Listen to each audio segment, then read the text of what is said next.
അത് അവർക്കും കഷ്ടമല്ലേ? കഴിയുന്നത് ഓർമ്മിക്കാതിരിക്കുക അപ്പൊ നല്ലത്. ആ രാജി തത്വം പറഞ്ഞ ഞാൻ തന്നെയാ പിന്നെ അതെടുത്തിടണത്. ഏതായിരുന്നു ആ കുട്ടി?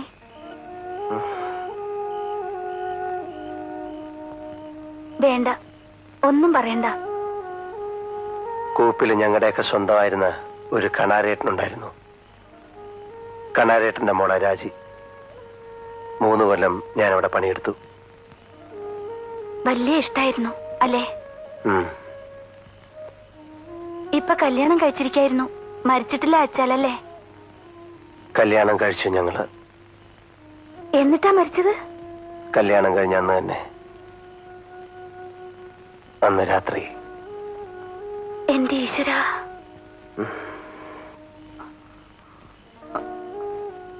എങ്ങനെ എങ്ങനെ മരിച്ചു?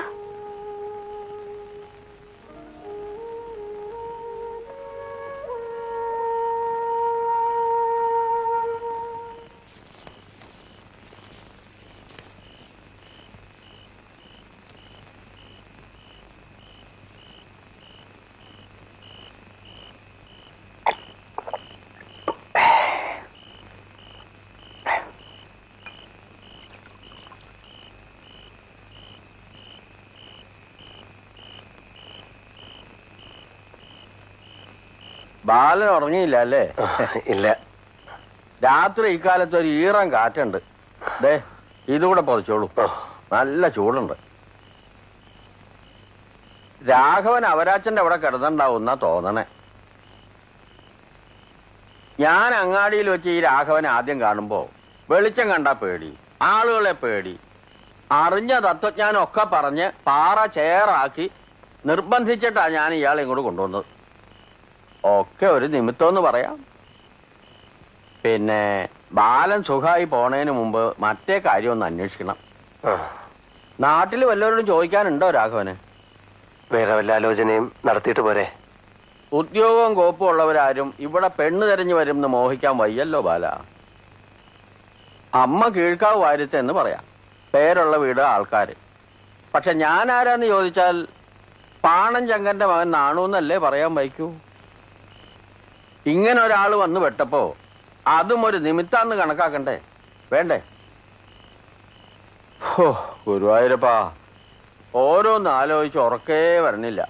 പോണേന് മുമ്പ് നമുക്കിതൊന്ന് വ്യവസ്ഥയാക്കണം. വേണ്ടേ ബാല? ആ.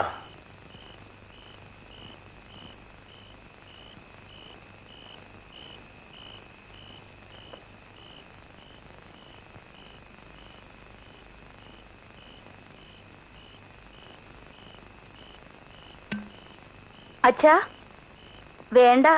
ഏയ് ഞാൻ കഴിക്കാനല്ല, മൂടി ശരിയല്ലേന്ന് നോക്കിയതാ. ഗ്യാസ് പോയാ പിന്നെ ഇതൊന്നിനും കൊള്ളില്ല. നീ ഉറങ്ങിയില്ലേ? പാലിന് ഞാനൊരു കമ്പിളി കുറയ്ക്കാൻ കൊടുത്തു. പിന്നെ കുറെ സ്വകാര്യം പറയലും അതും കേട്ടു അവിടെ ഇവിടെ ആയിട്ട് കുറച്ച്. എന്താ പറഞ്ഞത്? തെറ്റുണ്ടോ? ഉണ്ട്. എന്തേ പറഞ്ഞേ? തെറ്റുണ്ടെന്ന് തന്നെ. ഒരാള് വന്നുവിടാൻ കാത്തിരിക്കായിരുന്നു. എന്നെ തലയിൽ വെച്ച് കെട്ടാൻ തോന്നും ആർക്കായാലും അച്ഛന്റെ വർത്താനം കേട്ടാ. ഞാൻ രാഘവനെ പറ്റി ബാലനോട് ഓരോന്ന് ചോദിക്കുകയായിരുന്നു. കേൾക്കണവർക്ക് തോന്നണത് എന്താന്നാ ഞാൻ പറഞ്ഞത്. അതൊക്കെ രാഘവൻ എന്താ തെറ്റ്? ഒറ്റത്തടി. ഒറ്റത്തടിക്കാര് മാത്രമാ ഈ താഴ്വാരത്തിൽ വന്നു പെടുന്നത്. അതച്ഛൻ ആലോചിച്ചിട്ടുണ്ടോ? പുറത്തതാ വേറൊരാൾ, അതും ഒറ്റത്തടി. പണ്ടത്തെ ഒറ്റാന്തടി അച്ഛൻ. ഞാനത് വലിയ കേമായിട്ടല്ല കാണുന്നേ.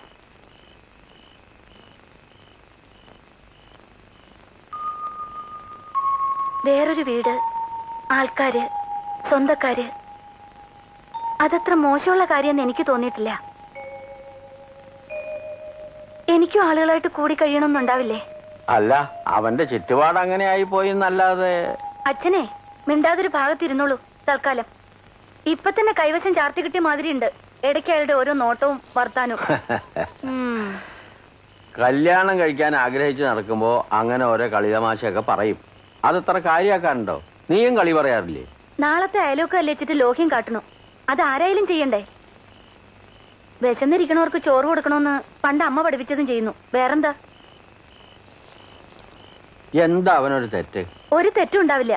പക്ഷെ അച്ഛൻ വെറുതെ ഇപ്പൊ തന്നെ ഈ കാര്യങ്ങൾ എടുത്തിടണ്ട, അത്ര തന്നെ.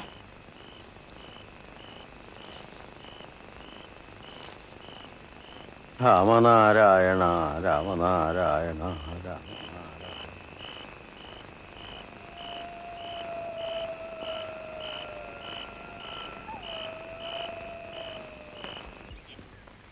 ₹50 നീ എവിടെയെങ്കിലും കൊണ്ടുപോയി തെളിഞ്ഞോ? വേണ്ട, ഇതിനല്ല ഞാൻ വന്നത്. പിന്നെ ഒച്ചയും വിളിയൊക്കെ അടങ്ങിയിരിക്കണു. ഞാനിവിടെ പണിയെടുത്ത് നിന്നോളാം. ഇവിടെയാ? ഇനി ഒളിപ്പിച്ചതിനാവും എനിക്ക് പോലീസുകാരെ ചവിട്ട് കുത്തും. നീ പോ. ഒരാളും ഇവിടെ തെരഞ്ഞു വരില്ല. എന്നെ ഈ ഭാഗത്ത് ഒരുത്തിനും അറിയൂല്ല. ചെലവ് നടക്കണ്ടേ? വേറെ വല്ല ദിക്കിലും പോ. പണി കിട്ടണ്ടേ? ആകെ അറിയുന്ന പണി ഇതാ. നീ പറ, ഒരുത്തനും ഇവിടെ തെരഞ്ഞു വരില്ല ബാല. നീ വിശ്വസിക്ക്.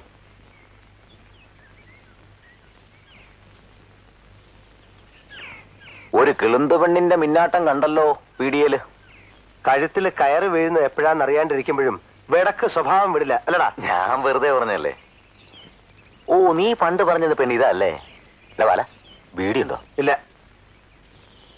നീ അടവിന് ലോറി എടുക്കാൻ പോണോ? ആര് പറഞ്ഞു? അതൊക്കെ ഞാൻ അറിയില്ലേ. നാട്ടിലെ സ്ഥലം നല്ല വിലക്ക് പോയി എന്ന് പറഞ്ഞു. ലോറിപ്പണിക്കും ഒരാള് കൂടെ വേണ്ടേ? അതിന് നീയോ? എടാ, നീ നേരെ പോയി നിന്റെ പ്രാണം പോവ് വെച്ച് തടഞ്ഞതാണെന്നോ അങ്ങനെ എന്തെങ്കിലും പറഞ്ഞ് കീഴടങ്ങിക്കോ. അപ്പൊ ചെറിയ ശിക്ഷ കൊണ്ട് രക്ഷപ്പെടും. അന്നാണെങ്കിൽ പറ്റുമായിരുന്നു. സത്യത്തിൽ അത് തന്നെയല്ലേ ഉണ്ടായത്, ഒരു കയ്യബദ്ധം. അതുകൊണ്ടുണ്ടായത് ഒരാളുടെ ജീവൻ പോയി. പണിയെടുത്ത് ആവുന്നത്ര കാലം ഞാൻ ഇവിടെ തന്നെ നിൽക്കട്ടെ. വേറെന്ത് ചെയ്യാൻ? നമ്മുടെ യോഗ ഇതായിരിക്കും. തൊപ്പിക്കാർ വന്നാൽ ഞാൻ മുങ്ങിക്കോളാം. ചിലപ്പോ അവരാ കേസ് തന്നെ മറക്കും. ചീട്ട് വീഴുന്ന എങ്ങനെയാണെന്ന് അറിയില്ലല്ലോ. ദേ, ഞാനൊന്ന് പറയാം. ഈ കാട്ടിലും മലയിലും വന്ന് പണിയെടുക്കുമ്പോ ആകെയുള്ളൊരു സമാധാനം ഒരുത്തൻ വീണ വേറൊരുത്തൻ താങ്ങുന്നുള്ളതാ. അതിന്റെ ഇടയിൽ ഒരു കുരുത്തം കിട്ടോ നീ വന്ന് വിട്ടാൽ? ബാല, എന്നെ കൊണ്ട് ഒരു ശല്യം ഉണ്ടാവില്ല. പട്ടിണി കിടന്ന് നട്ടം തിരിഞ്ഞിരിക്കണ്. ചീട്ട് ഞാൻ നിർത്തി. ചാരായം തൊടുന്നേയില്ല ഞാൻ. കാശില്ലാഞ്ഞിട്ട് നിർത്തിയതാണെന്ന് വെച്ചോ, പക്ഷേ ഇനി തൊടുന്നില്ല. നിന്റെ കാല് തൊട്ട് ഞാൻ സത്യം ചെയ്യാം. പിഴച്ചോട്ടറ ബാല. നിന്റെ നാട്ടാരനാണെന്ന് പറഞ്ഞ പിന്നെ ആരും എന്നെ വിസ്തരിക്കാൻ പോണില്ല. കണാരേട്ടൻ എന്റെ നാട്ടുകാരനാണ്. അയാൾക്കറിയാത്ത ഏത് നാട്ടുകാരൻ? പരിചയക്കാരെന്ന് പറ. അതിനെന്താ? വല്ല രാമൻകുട്ടിന്ന് കൃഷ്ണൻകുട്ടിന്ന പേര് പറ. രാജുവിന് വിളിക്കണ്ട. പണ്ടാറടക്കാനായിട്ട് അത് എനിക്ക് ഓർമ്മ ഉണ്ടാവണല്ലോ. ആ പകച്ചെടുത്ത് പറഞ്ഞിരുന്ന പേരാ രാമൻകുട്ടി. വേണ്ട, രാമൻകുട്ടിന്ന് വേണ്ട. ബാല, രക്ഷിക്ക്. നിന്റെ അടുത്തല്ല ഞാൻ എവിടെ വരും ബാല. നിൽക്കക്കല്ലുള്ള ഒരു സ്ഥലം വേറെ ഞാൻ കാണുന്നില്ല ബാല.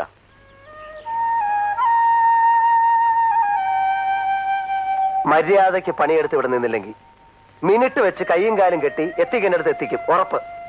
അത് ഓർമ്മ വെച്ചോ. ആ, വാ.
എന്താ എന്താ ബാല?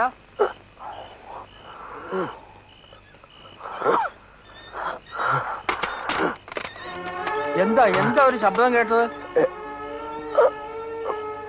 മൂത്രം ഒഴിക്കാൻ എണീറ്റ് പോന്ന് തട്ടിത്തടഞ്ഞു.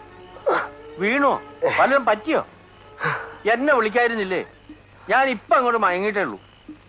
ഓ, വല്ലാത്തൊരു രാത്രി തന്നെ. നാട്ടിലിപ്പൊ മലയ്ക്ക് നോമ്പിടുന്ന കാലാ അല്ലേ? അതെ. ഒരിക്കലൊന്ന് മല ചവിട്ടിയാ കൊള്ളാന്നുണ്ട്. കൊച്ചുകുട്ടി ഇവിടെ ഒറ്റയ്ക്കാവുമ്പോ പണിക്കാരുണ്ടായാ മതി. അവക്ക് പേടിയൊന്നുമില്ല. എന്നാലും എനിക്ക് പോവാനൊരു മടി. ബാലൻ പോയിട്ടുണ്ടോ? ഒരിക്കൽ. ഇപ്പൊ പമ്പഴ അടുത്ത് വരെ ബസ് ചെല്ലുന്നല്ലേ കേക്കണേ? തലയിലെ മുറിവ് തുറന്നു തോന്നണല്ലോ. ഞാൻ ഇപ്പൊ വരാം കേട്ടോ.